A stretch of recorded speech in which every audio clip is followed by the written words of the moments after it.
Hey, everybody. Coach Betsy back with our series of client success stories. And I'm here with Carrie. And I really am excited for everybody to meet Carrie. Carrie jumped in with Thinky when about 8 or 9 months ago, back in 2024. And she's really come a long way. And so I'm excited to kind of hear her story. And so Carrie, thank you for being here and chatting about your experience with me. And so I wonder if you just introduce yourself a little bit. Tell us a little bit about who you are, where you're from, what you do. Sure. Thanks for having me. So I'm Carrie Kelly. I'm from Northern Massachusetts. I live with my husband and 22-year-old stepson and 2 golden retrievers in Northern Massachusetts on the New Hampshire border. And for work, I am a full-time social worker, but also have a private practice for mental health therapy in the community where I live. Okay, awesome. Well, so tell me, what were you struggling with most before you joined the Think Eat Win program and we started working together? I think what took up the most time and energy in a negative way was really my thinking patterns. I was always rushing to the worst case scenario or the worst possible outcome. I was very sort of cynical and negative in my thinking, which then exacerbated anxiety because I felt like I was always preparing for the bad thing that might happen or could happen and then usually didn't happen. Okay. How was this affecting like your health journey? Because you tried different things in the past to lose weight and to get healthy, right? How was those negative thinking patterns affecting it? Well, I think I was constantly seeking something that would bring instantaneous comfort. So I think, or I know that it created this endless cycle where I was constantly reaching for the easiest thing or the most convenient thing, usually in the form of carbohydrates. Because I either wanted to detract from my thinking or distract from it or fill it in some way. Okay, so kind of created this negative pattern that was hard to get out of. Okay, had you tried other things to change like the eating patterns and the lifestyle habits before? Yeah, the list of things I had changed probably, or I had tried rather, was probably longer than things that I hadn't tried. I truly felt like I was at the end of my rope. What was also concerning to me is when I would go back to retry things that I was doing in my 30s, they were no longer effective, which was really concerning to me because it just sort of felt like my arsenal was becoming much smaller. This feeling of like the willpower that I thought I had in my 30s or even early 40s was slowly beginning to diminish. Like I felt like I was either ready to throw in the towel or was already throwing in the towel. So there was some despair, I think for sure. Yeah. Yeah, definitely. How else was this affecting your life? Like more than just your health, it sounds like. You know, I think when you live amongst other people and people that you love, your thinking patterns influence your mood, and then your mood influences your disposition or the energy that you sort of present with or emote. And the things that I would focus on, like, you know, the tidiness level of the house or patterns or behaviors that, you know, or habits that my son was exhibiting, it became like this fixation. And I think it became really draining and exhausting for my husband and stepson. So I felt like I really needed to make a conscious effort to realize where I ended and they began and let them be their own people, to give myself some sort of mental freedom from all of that stuff. It was like this constant uphill struggle every day to either make them be who they weren't, or make them participate in things that they didn't want to do, you know, that sort of thing. I was like always creating a struggle because I think I was really struggling with myself internally. Mm. Yeah, so it sounds like kind of trying to control everything around you, but at the same time, not able to control what was going on inside you, That's and right. even and the choices that you were making, which played out as lifestyle habits, right? Does that sound right? Yeah, I mean, it's ironic, isn't it? It's, how if you would just turn inward, I think everything else sort of works itself out, and not expecting other people to do the work for you. Yeah, much Yeah. easier said than done, though, right? Yes. Yes. Yeah, like we can have this awareness. In fact, it's interesting. I work with a lot of social workers, and Mhm. a lot of times it's kind of ironic, or we feel like, oh my gosh, I should know how to do this. So tell me, like, how that, like, was that a factor for you that kind of influenced maybe your frustration with changing your lifestyle? Yeah, I think, like you just said, I think we have really high expectations of ourselves because we're so present and we're so versed in how to help other people find their way that then when you come to terms with the fact that perhaps you haven't found your way on your own, there's some shame. I think there's some shame involved in that. I had to accept that asking for help is one of the most courageous things a person can do. And change doesn't come just by wishing it or thinking about it, that you actually have to take action steps to get to a different place, and that changing things changes things. And so, yeah, you got to put your ego aside sometimes, right? Or your pride aside. Um, and so I think just by virtue of wanting to be better for my own client base, I had to get better myself. Yeah. Okay. So you needed to take some kind of action. So tell us then how did you, find me, first of all, and then how did you make that decision to take the action to plug in with me and to work together?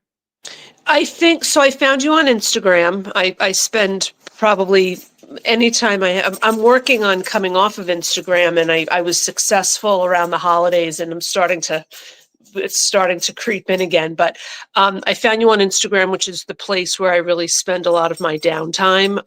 I just appreciate, like the pet reels. Even though I live with two pets, I like seeing the pet reels. It's Instagram just offers like an escape for me at times. So but when I heard your videos or watched your videos, like I felt like you were talking directly to me. Like everything you were saying really resonated with me. In terms of the negative self talk or the self criticism, and the fact that that gets you deeper into the hole of behavior change rather than getting you better. So that I think is what sparked the awareness. I think what made me go from awareness into executing, or making the decision that I was going to join the program, is that I happened to have just like time off in a way that I hadn't had in a long time. So because I had just gotten elective foot surgery, and I was forced to really kind of be sedentary and sit with my thoughts and not distract or rush to the next thing.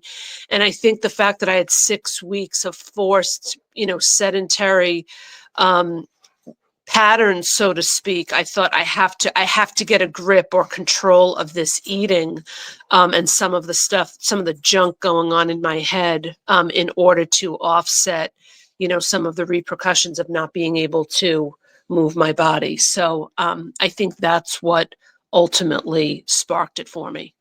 Yeah. Okay. And had you ever tried, done a program like this before in all your past efforts? Never. So this is the beauty, I think, of your program. It talks about, or it leads you to behavioral change, but it also looks at cognitive change. Because historically, I've worked with certified or licensed nutritionists before, but it's always been just about the food and none of the stuff on the periphery. And that's what I liked. I liked the dual approach of the program, that it was really looking at creating change from the inside out. Yeah, absolutely. I'm glad you mentioned that because that's something that, a lot of people are realizing it's not just about the food, and then they'll go to therapy and they'll, but they're like, well, I still don't know how to change this with the food. And so, yeah, absolutely. We do both. And that's why, it can be such a huge change. And so that's really great. Okay. So tell me, like, how have things changed for you, like in the areas that you struggled, with kind of that worst case scenario, focusing on the negative, all of that, negative emotions and criticism of yourself. Like, how have those things changed for you as we've worked together?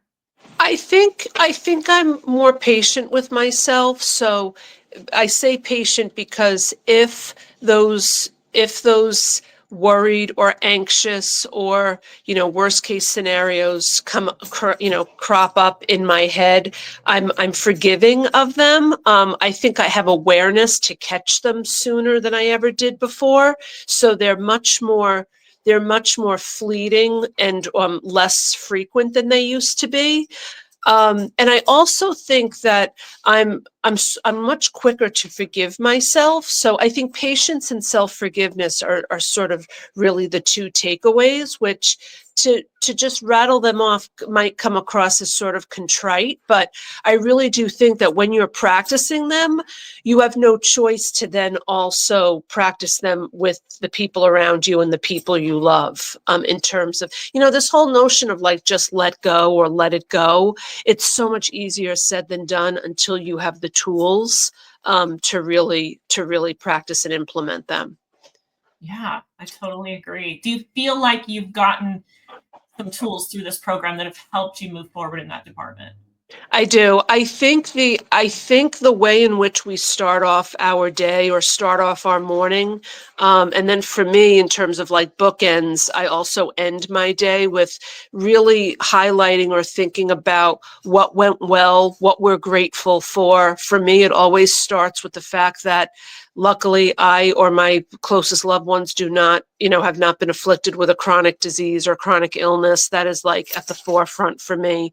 I think thinking about gratitude, but then also thinking about who we see ourselves as being in the next 3 weeks, 3 months, 3 years, and really holding that picture of ourselves.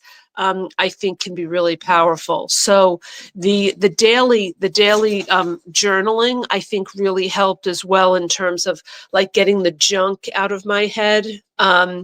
If it's a worry, then I just write it down. And I keep a log of it in the notepad of my phone, which can be sort of an interesting exercise so that if I want to look back to what was a concern of mine or what was a worry of mine back in April of 2024, I can easily scroll and look at it. And 9 times out of 10, I end up laughing at it because it's like I spent so much. I mean, my lists can be like, pages and pages. And now the more I do the exercise, the less I can come up with. It's sort of like 1 or 2 lines, maybe, and then I move on with my day. Wow, that's a big change. Yeah, A lot yeah, less of the negative brain chatter going on. hmm, That's yeah. exciting. That's really exciting. Okay. So it sounds like your relationship with yourself, more patience, more compassion, more forgiveness is stronger. I love that. Tell me about like your relationship with food. What was it like before? What's it like now? How do you think that it's changed?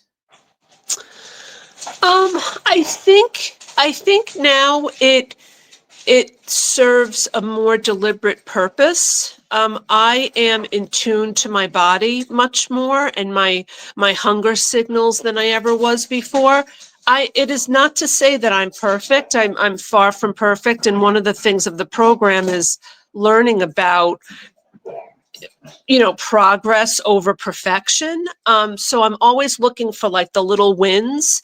But I would say that more often than not now, food is not my entertainment in the way that it used to be. Um, I'm able to go without thinking about food usually for 4 or 5 hours between meals. So that behaviorally, I think that's a big win. When I do have a meal, it's sort of like I have a guideline or a pre-planned idea of what I'm going to have, which starts with protein, some type of a meat or, chicken or poultry or something like that, coupled with vegetables. So I've gotten cookbooks to try and get creative with how to prepare them or how to season them so that it doesn't have, how do I want to say this? So that it doesn't sort of kick up old traumas of what felt like very restrictive eating. That's been something, you and I have worked on for a while now, is how not everything has to be a trigger. So I think if I had to sum it up, I would just say I've really slowed down in the food department. And I've really been able to gain clarity on what to eat, when to eat it, when to stop. And then if those 2 or 3 details don't work out for one reason or another, I'm able to move on from it at the next meal or the next day. That's awesome. Okay. Well, would you have been able to make the progress you've made in the time since you started? Would you have been able to do that on your own? No.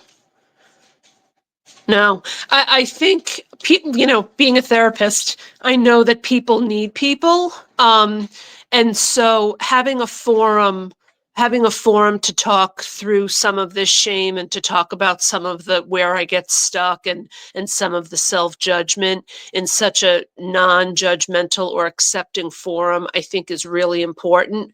But then I think that's 50% of it. And then the other 50% of doing the work and doing the homework and talking about what fits in your life and what doesn't, I think is the difference here in terms of working with, say, your program versus, a medical nutritionist who's, just focused on what's on the plate.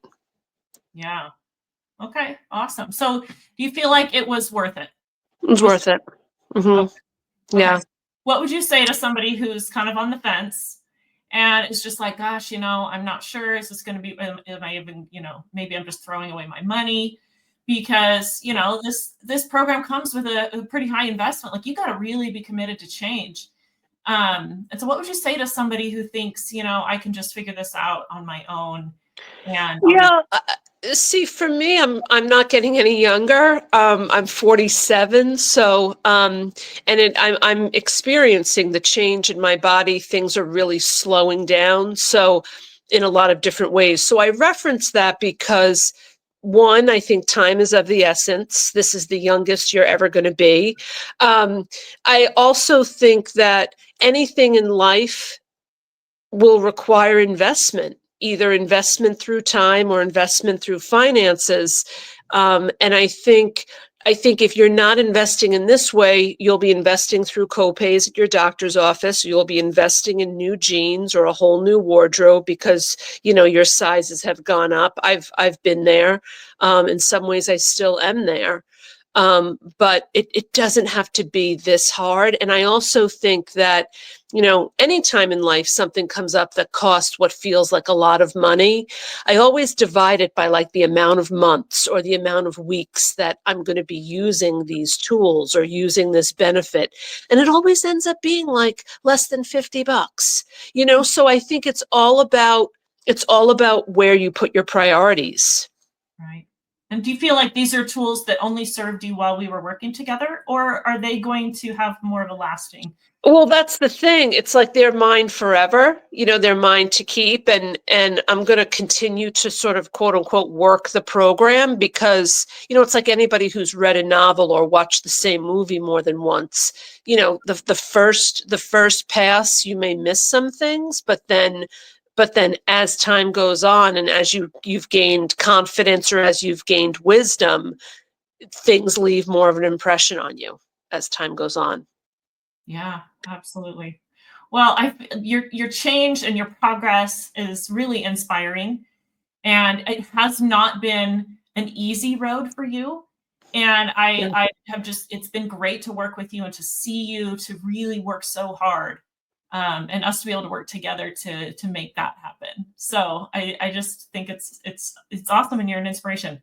So before we wrap up, any last thing that you want to say or last words?